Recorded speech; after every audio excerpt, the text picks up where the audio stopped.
If you're in the market for a surge tank that can hold enough pump to support over 1,000 horsepower, but you don't want to pay those big bucks, you're in luck, because Alloyworks has a product for you. Bad Luck Garage has a discount for you, and we're about to tell you all about it, including how you can get your hands on one.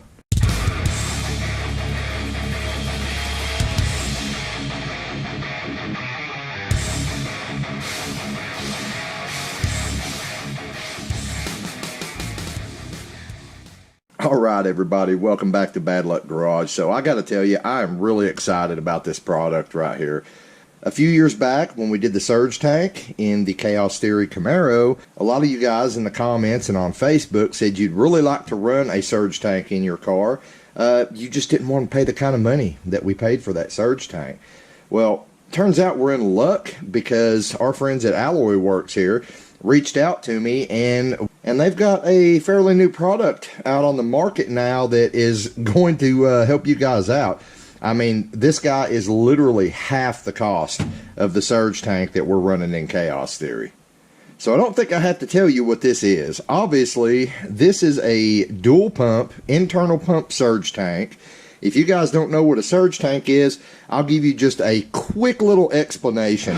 Basically, what a surge tank does is it allows you to run larger pumps inside here, and it keeps the pumps completely submerged in fuel at all times. So it doesn't matter if you're doing autocross, if you're drag racing, or even if it's just a really fast street car, you don't have to worry about your pumps coming uncovered, sucking air, and especially on a turbo engine, as you've seen on this channel in the past.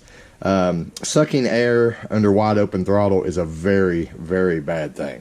So it does that by allowing you to run a smaller, even a stock fuel pump in your main gas tank, whether it be a stock fuel tank or a fuel cell. And then you can run two larger pumps, such as a pair of Walbro 450s or Walbro 525s, which is what this guy right here is set up for.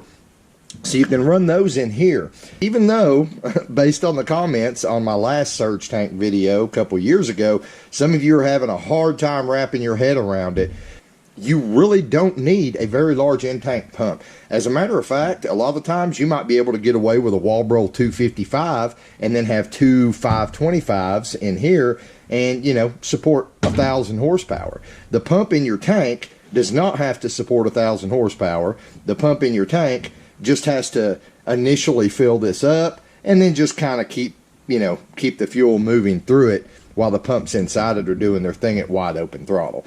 As long as the pump in your fuel tank is capable of supporting your engine at steady state cruise, just part throttle cruising, then you're good to go. Those of you who've watched my other videos on surge tanks and you still can't wrap your head around it, I may actually do a really detailed video in the future and possibly even use this guy just to test flow and kind of demonstrate how this works, because I know some of you question it, even though on Chaos Theory we've been running two big pumps in the surge tank on it with nothing but a little 340 pump, and we're feeding over 900 horsepower.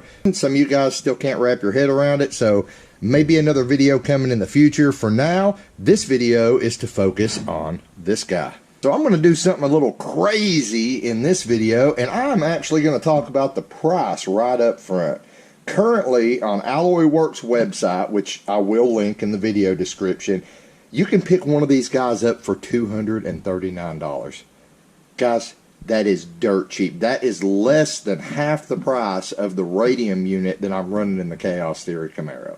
And I'll tell you right now, had this unit been available 2 years ago, when I got my radium unit, we wouldn't be running a radium unit. We'd be running one of these guys, because that's just ridiculously cheap, especially for how solid this thing is.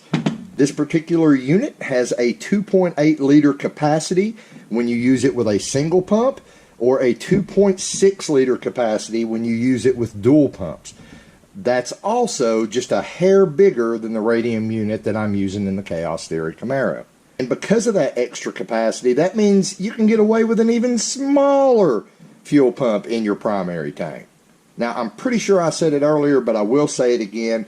This is actually made to fit 39 to 40 millimeter around pumps. So that would be your Walbro family, your Walbro 255s, your Walbro 450s, your Walbro 525s or 535s, pumps that are similar to the Walbro, such as the Aeromotive 340 pumps, the Aeromotive 200 pumps, things like that. Anything in that family of pumps, if it looks similar to a Walbro pump, it'll probably fit in there. This does have E85 compatible seals and O-rings, so you don't have to worry about, you know, hey, is the E85 going to eat the seals out of this? No. It's got Teflon seals and Viton O-rings. So you should be good to go if you're running E85. And if you need one of these bad boys and this much pump and you're not on E85, then I really don't know what you're doing. Now, before I go too much farther, let's do a shameless little plug. You can use the code BLGDEAL on Alloyworks website to get 5% off anything on their website. Not just this, not just the radiator, not just the fans, you know, all the stuff that we've used from them in the past. Anything on their website. That's intercoolers, guys. Air to water, air to air intercoolers, fittings, overflow tanks, surge tanks, obviously. Anything on their website, you get 5% off if you use the code BLGDEAL. And speaking of the radiators, I'll just throw this in here real quick too. The Alloyworks radiator that we installed in the car 3 years ago is still going strong. So yes, guys, these products are made in China, but they are made fairly well. This unit in particular seems to be made very well. This feels pretty close to my radium unit that's made in the US, but for half the price. So let's talk about the features real quick, what comes with it. So it does come with a pair of -8 orb to -8 NPT fittings. 8 orb to -8, and there's your O-ring. So it comes with 2 of those, which you will be using for the outlet for pump 1 and pump 2. It also comes with 8 orb to, I believe that's probably 3/8 barb fittings, and that's from your overflow back from the engine and your return to your primary fuel tank. Now, if you've got everything popped in AN, you know, you can just replace these 2 guys, but just know that's what this unit comes with. It does not come with a fitting for the supply line from your tank. And that's one little shortcoming. I feel like they should have maybe given you a -6, like a 8 orb to -6 fitting or something here. That would be pretty standard. Now, as you can see, it's also wired for 2 pumps, and the pumps are wired separately. Now, the reason they do that is 1, so you could run a separate relay, separate fuse for each pump, and 2, so that you don't have to run both pumps all the time. So you can have your primary fuel pump running all the time, and you can have something trigger the secondary pump. In Chaos Theory, I trigger the secondary pump, or pumps, as the case may be, with my Holley computer. You can also trigger the secondary pump with a Hobb switch, just based on boost. Again, in Chaos Theory, I have it set up to where the second pump kicks on at about 5 psi. You look around the perimeter, you'll notice all these Allen head bolts. Guys, this is something that I raved about with the radium unit, is that it had an abundant number of these. Some of the other surge tanks I've seen only have 5 bolts going around them, and I just don't feel like that's going to evenly distribute the force. I feel like it would be more prone to leak if it had less bolts. So kudos to Alloyworks. Down at the bottom, nothing fancy. We've just got, you know, thick aluminum plate here, and we've got mounting holes. Again, very similar to the radium unit that we're using in the Chaos Theory Camaro. Is going to ask, and I don't blame you one bit for asking. Before we crack this sucker open, we're going to measure it, and it looks like it is, to the lid surface here, it is exactly 9 inches tall, and it is 6 inches wide. So for you guys that are wondering, hey, is this going to fit under the hood or in the trunk, or, you know, wherever it is that you're maybe looking to put a surge tank, there's your measurements, guys. 6 by 9. Now we'll crack this bad boy open and take a look at the guts.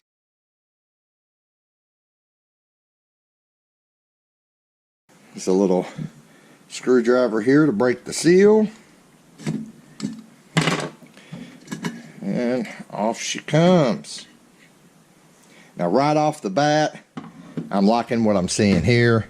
We got this nice thick seal, and this is Viton or Vitten, or, you know, I guess if you're German it's Vitten.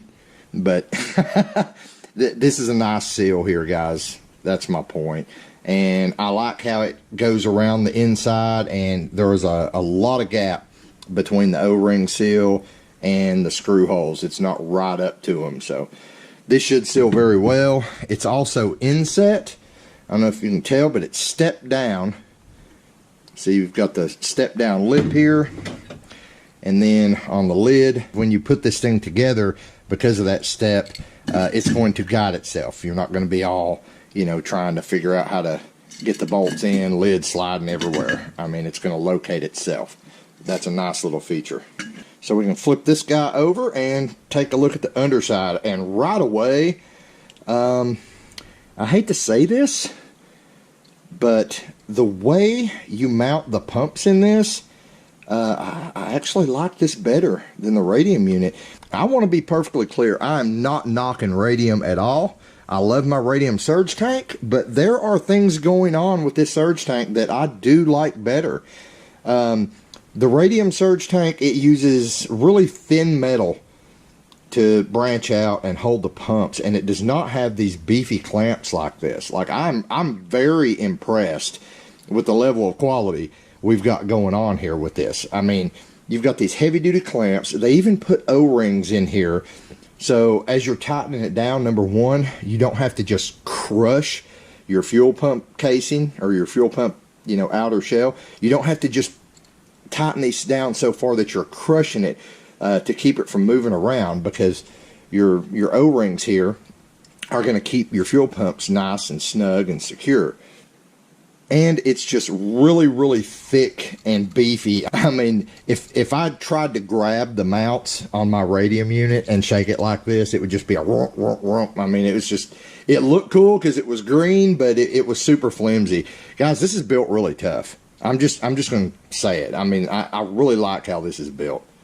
And since I'm not installing this in anything right now, I feel like I should get a fuel pump and stick it in here just to kind of show you guys how this goes together. So we've went over all the features. I mean, it's a surge tank, guys. There's not a lot to it. But I think what I'm going to do is just kind of give you a quick little explanation of how you would go about putting this together, and, you know, maybe how you would go about hooking it up. The only thing I had really quick access to here in the garage was one of my old AC Delco pumps. And this is actually an EP381 pump, which, you know, came factory in like the older Vortec trucks, things like that. And it was kind of the go-to pump 12 or 13 years ago when I was getting started in the whole swap game. It was kind of the go-to pump just to run a stock swap. So anyway, just to kind of show you how this works, because this is a used pump, and, you know, this little pad here has hardened over the years. I can't really get it off, which means I can't really put it in here. But basically, here's what you got going on. You're going to take your pumps, you're going to put the nipple here toward the outside. So this way on this side, flip it around this way on this side. And once you slide it up in here and tighten it down, your hose right here should align perfectly to the nipple on each side there. From there, it gets even easier, guys. You know, you've only got 2 wires on a fuel pump. You got your hot, you got your negative. So, same deal there. You'll just run your hot and your negative to these guys here, and that transfers through the lid. It does have seals, you know, so you're not spilling fuel everywhere. Put your sock on the bottom of each of your pumps, and then you will carefully install your pumps into your surge tank. Install your 8 screws. Once that's done, obviously on the outside, as I just said, you got your pass-through for your fuel pumps. So you will wire your fuel pumps up. Primary pump, you will run all the time. Secondary pump, I recommend you either let the computer kick on at a predetermined boost level, or you could actually, if you're running nitrous, you can have the computer kick the secondary pump on with the nitrous. Or, as I said before, you can go on eBay for about $20 25 bucks and get an adjustable Hobbs switch that will activate this secondary pump relay once you hit a particular boost level.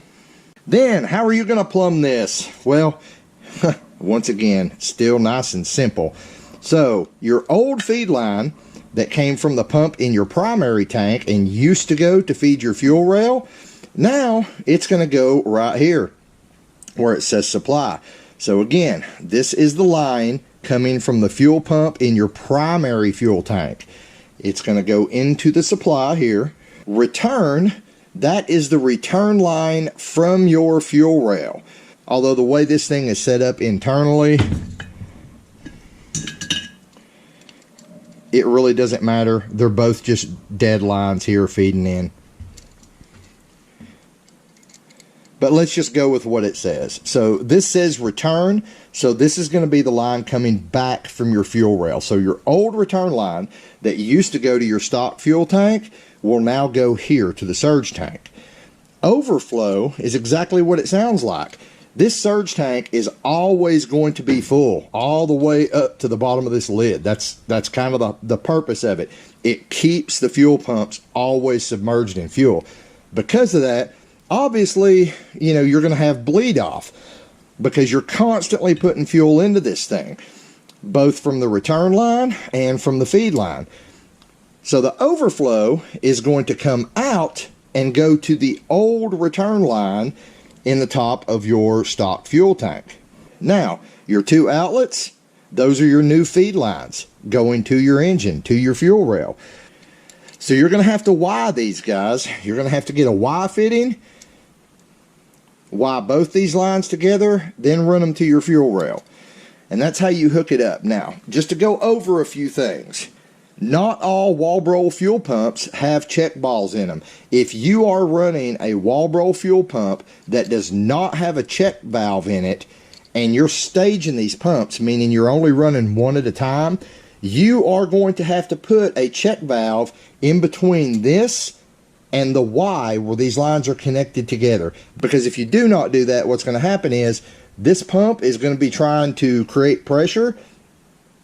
This pump, if it doesn't have a check valve built into the pump, it's going to allow that pressure to just bleed right back through it because it's not active. So keep that in mind, guys. When you're looking at your Walbro pumps, make sure you get, you know, the model that has a check ball in it. There are 450 pumps that have a check ball. There are 450 pumps that do not. If you're looking at the description on Walbro's website or on eBay or, you know, Summit, wherever you're buying the pumps, there should be a description that tells you whether or not it has a check valve in the pump. Same thing with the 255 pumps. Some have them, some don't. Just make sure you check on that, guys. Otherwise, you are going to have a problem. You're going to hook all this up, and you're going to wonder why it can't maintain pressure, even though you've got a beast of a freaking pump in here. Now, obviously, if you run both pumps all the time, that's not an issue. And that's pretty much it, guys. That is your new budget option for a surge tank. You throw a couple 450s in here, this thing will easily support 1,000 horsepower. You throw a couple 525s in here, you know, maybe up to 1,100 horsepower. It all depends on your setup, what kind of fuel you're using, things like that. But the bottom line is this guy will definitely support 4-digit power. It seems to be a well-built unit. It's very solid. It's not made out of thin, chintzy aluminum. Guys, I recommend it. I mean, if you're looking for a surge tank, you know, you're at that level and you're needing a surge tank, you're having, you know, fuel starvation issues, things like that, this is your budget option, guys. Again, half the price of the radium unit that I'm running in Chaos Theory. Pick one up. I will put a link in the video description. $239. Use code BLGDEAL, get you another 5% off. Check out the radiators, check out the intercoolers, guys. If you're building your you know, if you're just now doing your swap or building your turbo kit or doing whatever, Alloyworks is expanding. It seems like every month they're adding new products. They're not just a radiator company anymore, guys. So be sure to check them out. Before I end this video, I actually want to give a shout out to a fellow YouTuber who has just recently installed one of these in his car, and he actually come up with a few little modifications for this that actually make it perform very similar to the Radium unit for, you know, just a couple dollars more. So you may want to check his channel out. That would be Carport Garage Drag Racing. So I may put a little link to the video he did on this in the video description of this video. Thanks for watching. Hope this video helps some people out. Now get out in the garage, get something done, and I'll see you next time here on Bad Luck Garage.